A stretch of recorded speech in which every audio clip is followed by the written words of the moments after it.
Welcome back to Country Overview. Last video got a bit more attention than I thought it would, but today's video is on the African country of Ethiopia. Let's dive in. Ethiopia doesn't have many confusing things about it, but their calendar is different from ours. They're actually 7 years behind us, so they're in 2015. There's actually two things about Ethiopia's months. First, September is the first month, and after August is Pagramini, which is a month that only lasts 5 days and six on a leap year. It actually seems that Ethiopia is where Homo sapiens began, aka us humans. After lots of research, it seems that scientists have found many animal bones, spears, and stone tools. This is probably where we originated. The first civilization to pop up from Ethiopia was Damata, which took some territory from Ethiopia and Eritrea. They were kind of a mixture of Ethiopian cultures, but might have been influenced by the Sabaeans. In fact, they spoke Gez, which was kind of a branch of the Sabaean language. They also might have done trade and maybe even a military alliance, but it's not confirmed. Eventually, Damata fell and turned into a bunch of smaller kingdoms, but were eventually reunited by the kingdom of Aksum. Aksum would eventually take some of Yemen and was considered a great power like China and Rome.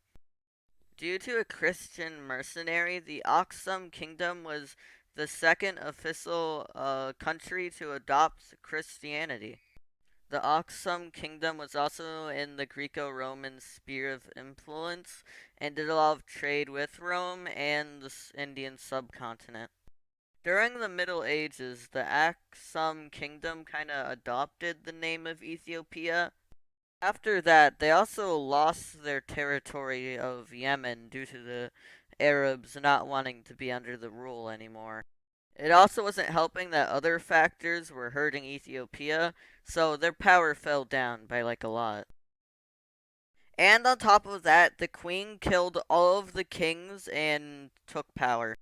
And the first thing she did was abolish Christianity, which was kind of the thing that kept this Ethiopia together. Of course, Ethiopia wouldn't handle this role for much longer and split into the Zagwe dynasty, and the Aksum kingdom just disappeared. Zagwe also brought back Christianity, and everyone was pretty happy about that. The Zagwe dynasty kind of just turned into the Ethiopian Empire and looked somewhat like this. They then started expanding, taking these kingdoms, and then eventually they looked something like this. They then tried to take the Adal Sultanate, but the Ottomans did not want this to happen, which owned the Arabian Peninsula at this time. So they then went to war with the Ottomans and Adal versus the Ethiopian Empire. After a bit of back and forth, it seemed that the Adal Sultanate was winning, but Portugal, which the Ethiopians were trading with a bit, came in there and kind of stopped the war. After this, a bunch of Oromo peoples migrated more north into Ethiopia and looked something like this. After the migration, some of the Oromos would start raiding northern Ethiopia and taking stuff like cattle and treasure. Ethiopia tried to do something, but they couldn't really do much, so they just kind of shook it off. They also started doing a lot of trading with Portugal. They were also like, hey, Ethiopia, you should switch to Roman Catholic. So they did. The Orthodox population immediately revolted. Immediately, a new emperor came in and changed it back to Orthodox. This emperor also did other stuff, such as make new bridges, revive Ethiopian art, and was a lot more political than the others. But eventually his power ran out, and Ethiopia went into a quick spiral downwards. Every region kinda had their own lord, and emperors were kinda just puppets of lords. They were basically split into kingdoms. They were also pretty isolationist, with their only really ally being the British. A new emperor kinda came in and started fixing things up, but some people like the Oromos didn't really like this, so they did have to fight a little bit. But then some Egyptian and Ottoman forces decided to invade Ethiopia. They also had some American and European advisors with them. They did actually fend off and win the war. After this, Ethiopia was still kind of divided, and there were some mini countries inside of Ethiopia, basically. So they committed some very, very, very bad atrocities and took them all out. On a brighter note, Ethiopia's standards of living went up by quite a bit. They also signed a treaty with Italy, which would give them northern Ethiopia, which is now modern day Eritrea. A bit after, Italy just straight up invades Ethiopia, but Ethiopia actually fends off again and makes the treaty a bit more favorable for Ethiopia. There was also a famine where a third of the population died. After this, things were getting better, and changes to the government and other things were getting a lot better. But this moment was immediately interrupted when Italy invaded Ethiopia during World War II.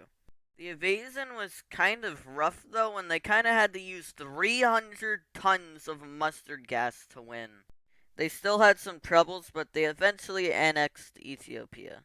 After that, they started doing mass killings and building stuff. Italy did this for around 5 years until the British army had enough and took back Ethiopia. After World War II, Eritrea would try to leave Ethiopia, but it didn't work out. There was then a coup attempt that didn't work out either. There was also an oil crisis, which caused everyone to protest, so they eventually fixed it. After this, a new government took power, and it was communist. They immediately got rid of the monarchy and started messing around. A lot of people didn't like this, so there was a lot of coup attempts, but none of them really worked. Then Somalia decided to invade Ethiopia, which didn't work out because now the USSR was supporting them. After this, there was even more chaos, and Eritrea broke away, and the Communist Party kind of started falling apart. After that, there was a border dispute with Eritrea, which caused both sides a lot of money, so they kind of stopped it. So, besides that, Ethiopia was back to democracy. And recently, there has been a bit of civil unrest, but besides that, that's basically the history of Ethiopia. Ethiopia is located right in the middle of the Horn of Africa. Ethiopia's land is pretty strange. There's mountains in the middle, savanna everywhere, and on the east side, there's basically a giant desert. There's also quite a few valleys, and, of course, the Nile River. Ethiopia has quite a bit of wildlife, but it's been going away due to stuff like civil war and climate change. Ethiopia's been doing pretty fine. Around half of their economy is based off of plants and making stuff like coffee, while a bit of the other stuff is like mining. They have some relations with other countries, especially Egypt. This video took a lot more time than I expected it would, but look out for next video on Papua New Guinea. And sorry if I got any flags wrong. Thank you, Wikipedia. I might have gotten something wrong. Take it all with a grain of salt. And thank you all for watching.